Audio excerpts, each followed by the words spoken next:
Good evening. Coming up tonight.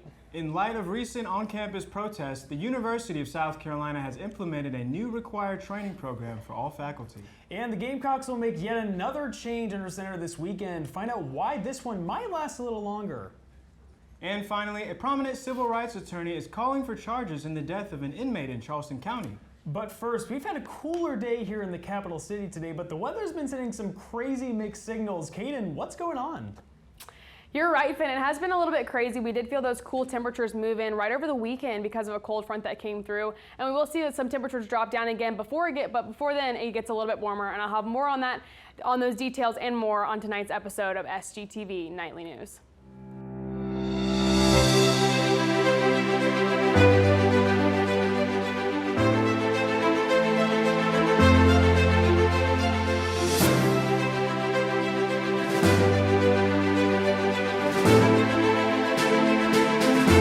Live from the Kennedy Greenhouse studio, this is SGTV Nightly News. Good evening, Carolina. I'm Joshua Teckle. And I'm Finn Carlin. Thanks for joining us tonight. University staff will be completing a mandatory training for Title IX related to harassment and discrimination cases. In an email sent out to faculty, Title IX coordinator Carl Wells detailed that the mandatory federal training is to be completed by the middle of December. This email comes after Interim President Harris Pastides sent an email to students and faculty mentioning some of the changes being made to how the university handles Title IX cases, which deal with discrimination in education based on sex and gender. Following this came a student protest demanding a removal of Professors David Voros and Robert Richmond from university staff. The two instructors have been previously accused of sexual harassment against students and faculty, which has partly resulted in the increased attention towards how U of SC deals with situations involving Title IX. We reached out to Title IX coordinator Carl Wells for comment on the changes to how they will be handling their harassment cases and did not receive a response. The former attorney for George Floyd's family has called for criminal charges against the officers involved in the death of Jamal Sutherland while in Charleston County Jail. Civil rights attorney Ben Crump, who is now representing Sutherland's family, said that the officers. This comes after the solicitor of the 9th Judicial Circuit, Scarlett Wilson, announced in July her office would not file charges against the officers involved. Sutherland died on January 5th after deputies used tasers, pepper spray, and physical force to remove him from his cell for a bond hearing. Several Columbia area school districts have rolled out incentives to address the bus driver shortage in the area. The latest of these incentives came from the Richland 1 district in an effort to fill more than 50 job openings. The number of vacancies grew from 35 to 57 over the last 3 years. Signing bonuses ranging from $1,500 to $3,000 and performance rewards for safe driving and perfect attendance are a couple of the perks Richland 1 board members approved.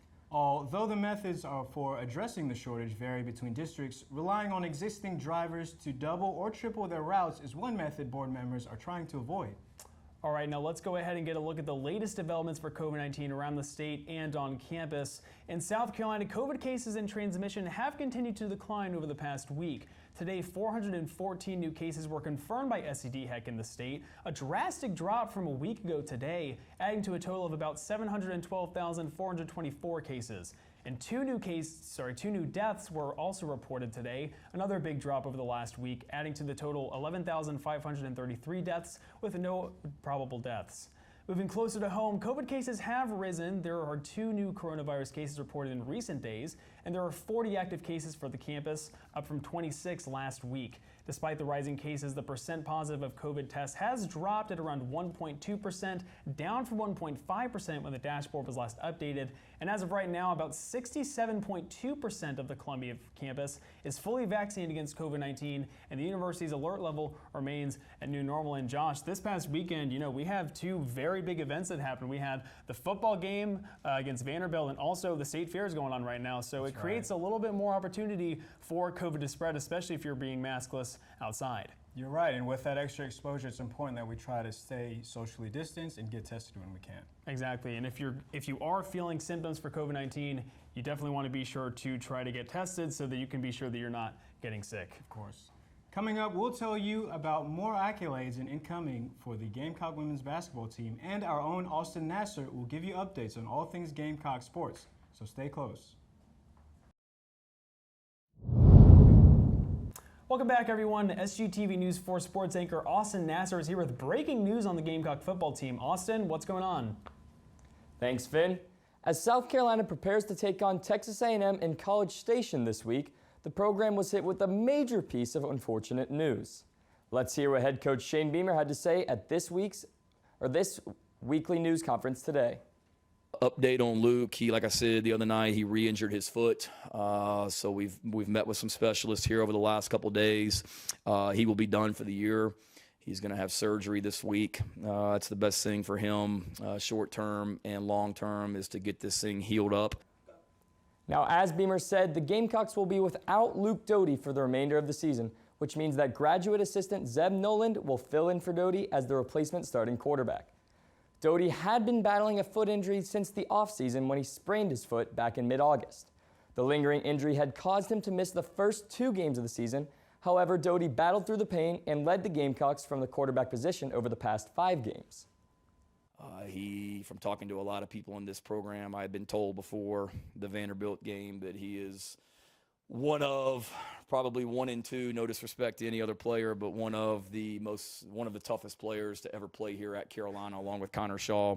And he showed that Saturday night. Appreciate his toughness and hate it for him. Doty will be having surgery later this week to repair the same foot that he initially injured prior to the season starting. It's a disappointing loss for both the team and Doty himself, but Beamer believes that this decision is best for Doty and the program. Doty, a sophomore and former 4-star recruit from Myrtle Beach, finishes this season with 975 passing yards, 5 touchdowns, and 3 interceptions.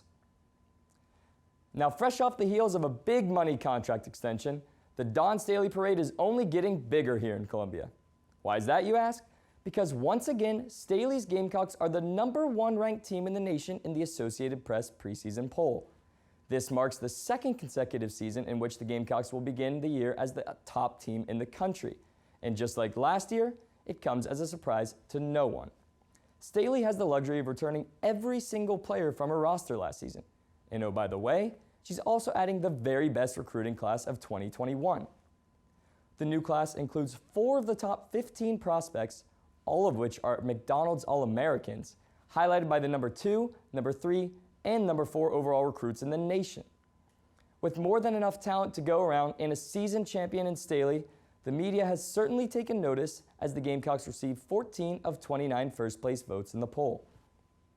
However, this season won't be a walk in the park by any means, as South Carolina will take on what is arguably their toughest schedule to date. The Gamecocks are scheduled to play 7 ranked opponents this season, including matchups with the rest of the top 5. Even with a schedule as daunting as this, South Carolina still comes into this season as the overwhelming favorite. Following last season's heartbreak and this year's preseason buzz, Staley has her squad focused on 1 goal and 1 goal only: cutting the nets down in Minneapolis. That's all for Carolina sports. Back to you. Thanks, Austin. Coming up, a look at a major music event on campus last Friday. Don't go anywhere. Welcome back, everyone. We have the latest on some exciting events coming very soon to campus. I'm Brandon Malloy. And I'm Brianna Holman. Let's get started. You know that one nighttime noisy neighbor we all have whose mama got him a drum set for Christmas and now he thinks he's every rock and roll drummer from the 80s, and you're just like, hey broski, it's 3 a.m. Put the sticks down. MTV's not coming to your 2-bed dorm room. Well, tomorrow night we got a place you can send them. A glow in the dark, or glow up as the youths like to say. Drum Circle is going down at the Koger Center in the large rehearsal room. Now, what is a drum circle, you may ask? Well, I've been told it's the most basic and simple use of the drum. It's noisy and it's a fun tool for unity where everyone, no matter their musical expertise level, that's good for me, can share their rhythm while celebrating the community through music. Black lights and glow sticks will be provided, but it is BYOB FAWC. That's bring your own brightest fluorescents and white clothes. The event is from 6:30 to 8 p.m.